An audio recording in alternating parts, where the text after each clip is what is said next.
തിരുവനന്തപുരത്തെ Kazhakkoottam Marian engineering college രജത jubilee ആഘോഷങ്ങളുടെ സമാപനവും കോളേജിന്റെ സ്വയംഭരണ പദവി പ്രഖ്യാപനവും നടന്നു. മുഖ്യമന്ത്രി വി.ഡി. സതീശൻ പരിപാടി ഉദ്ഘാടനം ചെയ്തു.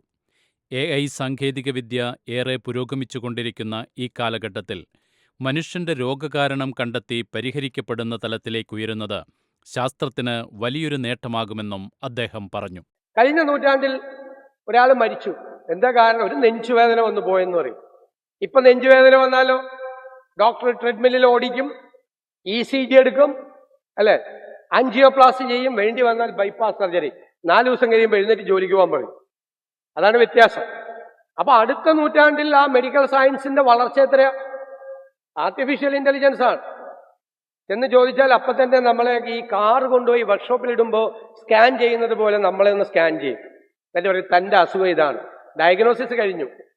പിന്നെ അടുത്തത് പ്രിസ്ക്രിപ്ഷനാണ്, മരുന്നിന്റെ. 2-3 കുറച്ച് മരുന്നെടുക്കും. എന്നിട്ട് പറയും ഇത് തന്റെ വേണ്ട, ഈ മരുന്ന് വേണ്ട, തന്റെ ലിവർ അടിച്ചു പോകും, ഇത് തന്റെ കിഡ്നി അടിച്ചു പോകും, this is the right medicine, ഇത് കഴിച്ചു അസുഖം മാറുന്നുണ്ട്. പിന്നെ ഇന്റർ ഡിസിപ്ലിനറി ഉണ്ട്, കുട്ടികൾക്ക് മനസ്സിലാവും. അതായത് നാനോ ടെക്നോളജിയും ആർട്ടിഫിഷ്യൽ ഇന്റലിജൻസും കൂടി മർജ് ചെയ്തിട്ട് നാനോ ഇതുണ്ടാക്കും, ഒരു ചിപ്പ് പോലെ. അത് ഇഞ്ചക്ട് ചെയ്യും ഡോക്ടർ നമ്മുടെ വെയിനിലൂടെ. എന്നിട്ട് കുട്ടികളെ മറ്റേ വീഡിയോ ഗെയിം കളിക്കില്ലേ ഇങ്ങനെ, എന്നിട്ട് ഇതിങ്ങനെ പോവും. ഈ സാധനം പോയിട്ട് നേരെ ഹാർട്ടിൽ പോയി, ഹാർട്ടിന്റെ ബ്ലോക്ക് ഉണ്ടെങ്കിൽ ഹാർട്ടിന്റെ ബ്ലോക്ക് മുഴുവൻ റിമൂവ് ചെയ്യും, മുഴുവൻ മാറ്റും. മറ്റേ ആൻജിയോപ്ലാസ്റ്റിയും വേണ്ട, ബൈപ്പാസ് സർജറിയും വേണ്ട, ഹാർട്ട് ബ്ലോക്ക് മാറി കൂളായിട്ട് പോവാം. ഇതേ സാധനം ഒരു ക്യാൻസർ പേഷ്യന്റിന്റെ ശരീരത്തിൽ കൂടെ ഓടിപ്പോയി എല്ലാ ക്യാൻസറസ് സെല്ലുകളും, ആർട്ടിഫിഷ്യൽ ഇന്റലിജൻസ് ആണ് കൺട്രോൾ ചെയ്യണത്, ഒരു സെല്ല് പോലും ബാക്കി വെക്കില്ല, എല്ലാ ക്യാൻസറസ് സെല്ലുകളെ റിമൂവ് ചെയ്യും. അപ്പൊ റേഡിയേഷൻ വേണ്ട, കീമോതെറാപ്പി വേണ്ട, ക്യാൻസർ റിമൂവ് ചെയ്യും. പിന്നെ വേറൊരു കാര്യം പറയുന്നത്, ഹാർട്ട് പോയി, വേറെ ആളുടെ ഹാർട്ടൊന്നും വേണ്ട, artificial heart, artificial kidney, artificial liver. ചിലപ്പോൾ ഒരു 150 വയസ്സാകുമ്പോൾ ജനിച്ചപ്പോൾ ഒന്നും ശരീരത്തിൽ ഉണ്ടാവില്ല, എല്ലാം ആർട്ടിഫിഷ്യലായിരിക്കും. മനസ്സിലായി? ഇതിലേക്കാണ് പോകുന്നത്. പിന്നെ ഒരു ഞെട്ടിക്കുന്ന സാധനം, ഞാൻ തളർന്നുപോയി അത് കേട്ടിട്ട്. ഏജിങ് പ്രോസസ്സ് റിവേഴ്സ് ചെയ്യുന്ന, ഏജിങ് പ്രോസസ്സ് റിവേഴ്സ് ചെയ്യും, പ്രായമാവില്ല. ഈ റോജി എം ജോണിനെ ഒരു 125 വയസ്സാകുമ്പോൾ കണ്ടാൽ ഇതുപോലെ തന്നെ സുന്ദരനായിട്ടിരിക്കും, ഒരു മാറ്റം ഉണ്ടാവില്ല. എന്റെ പോലെ മുടിയൊക്കെ കൊഴിഞ്ഞ് മറ്റേ ചുളിവൊക്കെ വീണ് മറ്റേ ലുക്ക് വരില്ല, എപ്പോഴും ചെറുപ്പമായിട്ടിരിക്കും ഏത് പ്രായത്തിൽ. അത് കേട്ടിട്ട് എനിക്ക് ഭയങ്കര അസൂയായി. അത് വരുവാന്ന് പറഞ്ഞു കഴിഞ്ഞാൽ ഭയങ്കര സംഭവമാണ്. ഏജിങ് പ്രോസസ്സ് റിവേഴ്സ് ചെയ്യാം. അത് ഇപ്പോ ചെയ്തു തുടങ്ങിയ ആളുകൾ ചെയ്തു തുടങ്ങി. ഇപ്പൊ ഫിലിം സ്റ്റാർസ് ഒക്കെയാണ് ചെയ്യുന്നത്, നമ്മൾ രാഷ്ട്രീയക്കാരൊന്നും ചെയ്തു തുടങ്ങിയിട്ടില്ല. പക്ഷെ ഏജിങ് പ്രോസസ്സ് റിവേഴ്സ് ചെയ്യാനുള്ള സംഭവം ഇപ്പോൾ ലോകത്ത് പല സ്ഥലങ്ങളിലും അതിന്റെ മെഡിക്കൽ ഡെസ്റ്റിനേഷനുകളുണ്ട്. ഞാൻ പറയുന്നത് ഈ ചേഞ്ചാണ് ലോകത്തുണ്ടാകുന്നത്. ഞാൻ ഒറ്റ സബ്ജക്റ്റിലാണ് പറഞ്ഞത്. വിവിധ എഞ്ചിനീയറിംഗിന്റെ വിവിധ ബ്രാഞ്ചുകളിൽ, ഓരോ സബ്ജക്റ്റുകളിൽ, സ്പേസിൽ അടക്കം ലോകത്തെ എല്ലായിടത്തും, നമ്മുടെ വെഹിക്കിൾസിൽ എല്ലാം വലിയ മാറ്റം ഉണ്ടാവുകയാണ്, അത്ഭുതകരമായ മാറ്റം.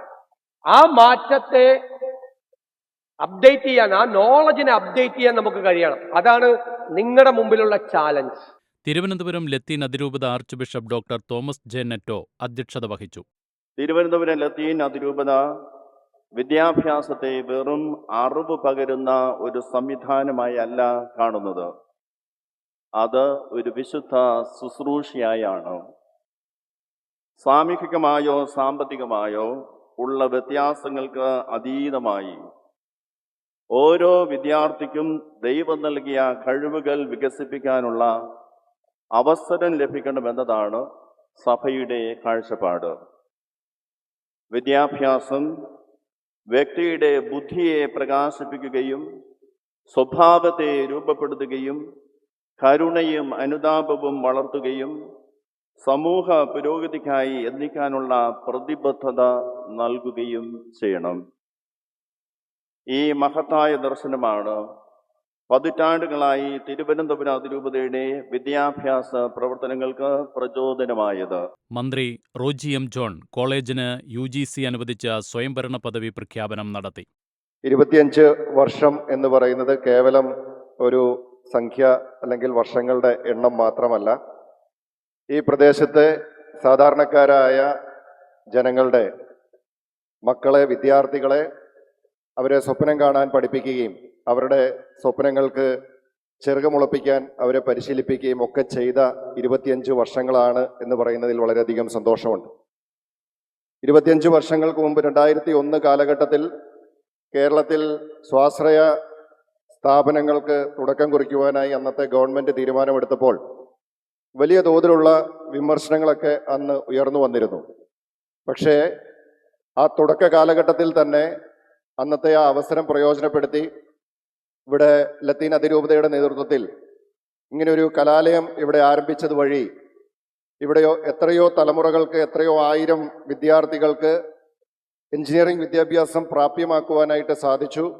അവരിന്ന് ലോകത്തിൻ്റെ നാനാ കോണുകളിൽ സ്തുത്യർഹമായിട്ടുള്ള സേവനമനുഷ്ഠിക്കുന്ന നിലയിലേക്ക് അവരെ വളർത്തിയെടുക്കുവാനായിട്ട് ഈ സ്ഥാപനത്തിന് സാധിച്ചു എന്നുള്ളതാണ്.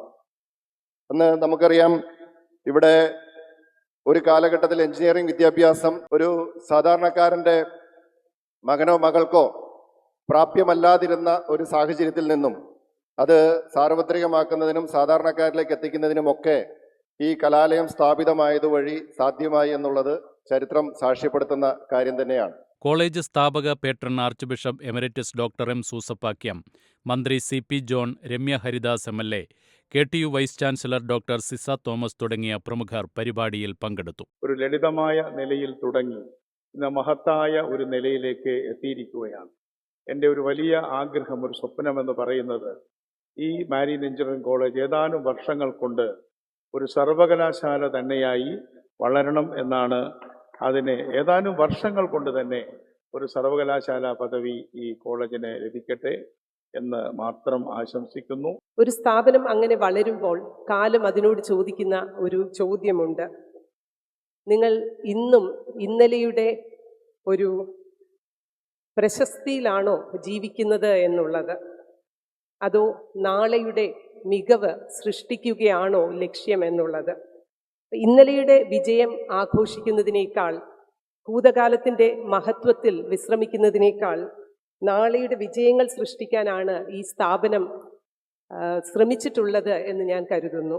അതുകൊണ്ട് തന്നെയാണ് ഈ സിൽവർ ജൂബിലി ആഘോഷത്തിൻ്റെ വേളയിൽ അതൊരു ആഘോഷം മാത്രമല്ലാതെ ഒരു പുതിയ ദിശകൾ, ഒരുപാട് ദിശയുടെ ഒരു പ്രഖ്യാപനമായി നമ്മൾ ഇന്ന് അതിനെ കാണുന്നത്.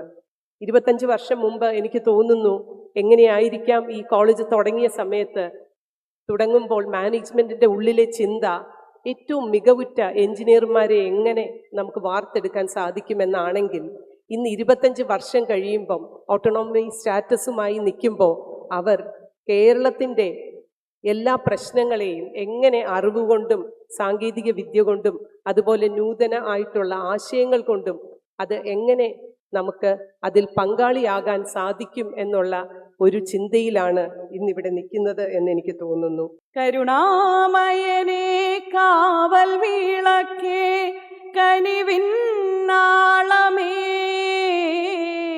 അശരണരാകും ഞങ്ങളെയെല്ലാം അങ്ങിൽ ചേർക്കണേ, അഭയം നൽകണേ. ഓരോ വീട്ടിലും സന്ധ്യയ്ക്ക് നാമം ജപിക്കുമ്പോഴും സന്ധ്യയ്ക്ക് കുരിശു വരയ്ക്കുമ്പോഴും നിസ്കരിക്കുമ്പോഴുമൊക്കെ ഓരോ അമ്മമാർ തൻ്റെ ഉദരത്തിൽ ജനിക്കാൻ പോകുന്ന കുഞ്ഞുങ്ങളെക്കുറിച്ച് വലിയ സ്വപ്നം കാണുന്നവരാണ്. തൻ്റെ ഉദരത്തിൽ ഒരു കുഞ്ഞു ജനിക്കാൻ, ജന്മം എടുക്കാൻ തുടങ്ങിയെന്നറിയുമ്പോൾ ആ അമ്മ പിന്നീട് അങ്ങോട്ട് ജീവിക്കുന്നതെല്ലാം ആ കുഞ്ഞിനു വേണ്ടിയാണ്. ഇഷ്ടപ്പെട്ട ഭക്ഷണം അമ്മ മാറ്റിവെക്കും. കാരണം എന്താണ്? തൻ്റെ ഉദരത്തിലിരിക്കുന്ന കുഞ്ഞിന് താൻ കഴിക്കുന്ന ഭക്ഷണം കൊണ്ട് എന്തെങ്കിലും സംഭവിച്ചാലോ എന്ന് കരുതി അത് മാറ്റിവെക്കുന്നവരാണ് അമ്മമാർ. തൻ്റെ കുടുംബത്തിൽ പ്രധാനപ്പെട്ട ഒരു വിവാഹ സൽക്കാരങ്ങൾ അല്ലെങ്കിൽ ഒരു വിവാഹ ചടങ്ങുകൾ ദൂരെ സഞ്ചരിച്ച് ബസ്സിലോ കാറിലോ യാത്ര ചെയ്ത് പോകേണ്ട സാഹചര്യമുണ്ട് എങ്കിൽ അമ്മ ആ യാത്ര മാറ്റിവെക്കും. അമ്മയുടെ മനസ്സിൽ ഒരു ചിന്തയേ ഉള്ളൂ, തൻ്റെ ഉദരത്തിലിരിക്കുന്ന കുഞ്ഞിനെ ഏറ്റവും പൂർണ്ണ ആരോഗ്യത്തോടു കൂടി തനിക്ക് ജന്മം കൊടുക്കുവാൻ സാധിക്കണമേ എന്ന് പ്രാർത്ഥിക്കുന്നവരാണ് അമ്മമാർ.